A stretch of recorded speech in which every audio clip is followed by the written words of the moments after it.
Thank you, Mr. Chairman. Madam Secretary, thank you for being here, and we always appreciate you coming and going over it. The thing that I have is and I know this touches everybody. This is non-political. It's basically homelessness for children. And it's a horrible, horrible scourge on our whole society. It really is. Rural states, and a state like mine has been hit so hard with the opiate epidemic, and then just society breakdown in general has really fueled this. They say there's 1.5 million homeless children right now in our school systems, youth enrolled in public schools. We have over 10,500 in West Virginia that we can account for, and we're not accounting for it nearly what we know is out there. So it really gets to the crux of what I'm going to be asking you on this. And the McKinney-Vento Act that you might be familiar with for homeless children and youth funding, and these services ensure that the students are going to have some chance of normality the best they possibly can. The thing that concerns me, Madam Chairman, I would hope you all would maybe reconsider this. That's lumped in with 28 other federal education programs right now. And being lumped in with them, then there's a total cut of over $4.7 billion on top of that for those same programs that we had last year. I would hope that this is something that I mean, if we're going to save the future generations, we've got to all come together on this one. If you could separate McKinney-Vento from the 28 to make sure it gets the proper funding, I don't know how else we're going to be able to take care of this problem. I really don't. And I've got a situation where children that come to school that are homeless have no place to sleep except either on someone else's couch, surfing with a family member, in a car, motel room, whatever it may be.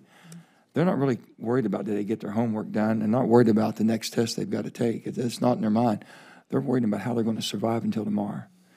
So I don't know if you have that flexibility, if you would reconsider that, but this is such an absolutely dire situation that we're in, and it's growing exponentially.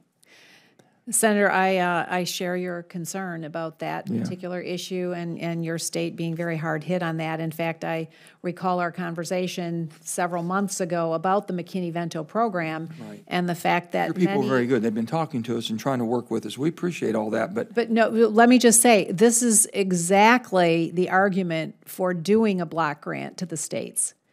Because as we talked about, nobody in the state really knew about the McKinney-Vento program or how to access the dollars, what forms you had to fill out.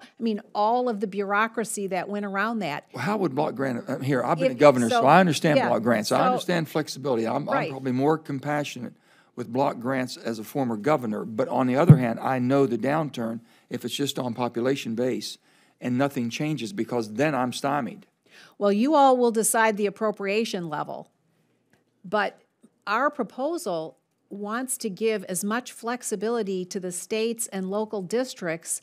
If the McKinney-Vento program is one that you want to double down on through a block grant, it would allow you to do that. And if there's another program in the 29 that isn't as important. Well, our biggest thing was reporting, basically. How many counties did we have not even participate? How many? We had about. Out of 55 counties, 30 didn't even participate. They might not have even known about it, right? Well, they don't have the personnel. They tell us they don't have the personnel to be able to track these students to report properly to get the drawdown.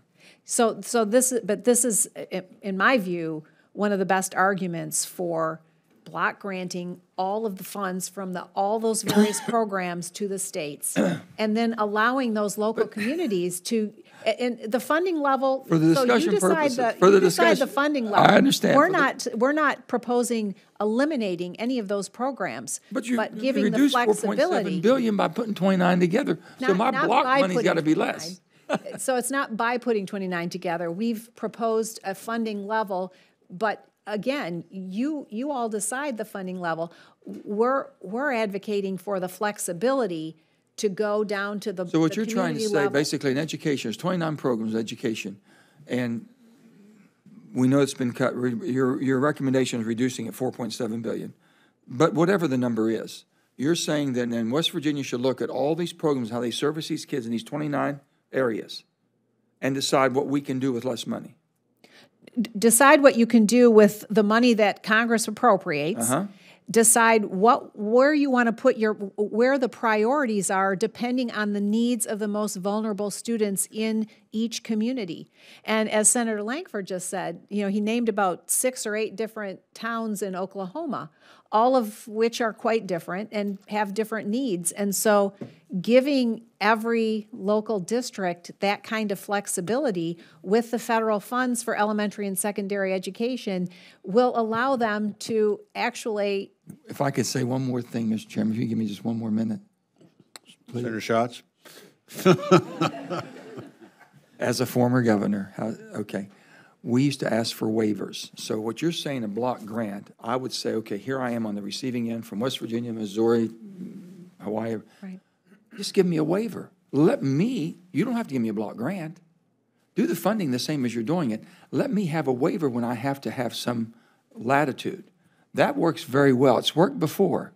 I had it with DHHS. Okay. And I'm just saying. I just think a block grant is a much better tool because it allows all the allowable uses for the programs, and it's and the proposal is. The chairman's been really kind with me on this, and the only thing I'm going to say is that I think we want to get to the same end. I'm just not sure in a rule. But why should I have to go give you a waiver and give you permission? You should be able to decide that with the folks in your state. No, I know what you're saying from that standpoint, but on the other end of it, the cutting back, ratcheting the money back for the amount of money. I'm going to have less money to work with. I've got all the needs of 29 programs.